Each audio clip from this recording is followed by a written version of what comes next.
जय हिंद दोस्तों। ও কুকিলা ও কুকুর খবর আছে শুনে ও কি হুকুর খবর হয় ভাইয়াত? ও আজি মই পরীক্ষা পাস করলু সেইকাৰণে দুইটা নতুন সাইকেল কিনি দিছি এইটো কি ভাল খবৰ? এইটো কি হুকুৰ খবৰ?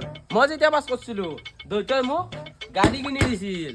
ও ইটো নহয় মেইন বস্তু ইটো নতুন মোবাইল কিনি দিছে মোক এনড্ৰইড।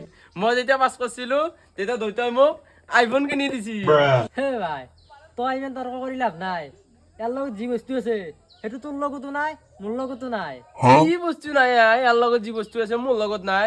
চব আছে মোৰ লগত। কি নাই কি নাই? তই মানিলো তোৰ লগতো নাই মোৰ লগতো নাই ৰে। হেল্ল' অ বিবি ক এটা লগৰ চলি তাকে আছিলো নতুন বস্তু লৈছো না তাৰ কতি জ্বলাবাক লাগি আছিলো ৰাখিছো দা আহে দেখলি নে এতিয়া? দেখলি আছে। মই বাৰু মানি ললো তাৰ গাৰ্লফ্ৰেণ্ড আছে আমাৰ নাই। তই আৰু তাৰ কটি কটি কিয় ঘূৰি আছা? এই কথাটো সেইটো নহয় ৰ। তাৰ মানে গাৰ্লফ্ৰেণ্ডৰ বায়া এটাও আছে। মোৰ লগত মিলিব লাগে এইখিনি তাক কতে দিবা কৈছো মা দে। তই আকলাই গেলি কেনেকে হব? মই যাম।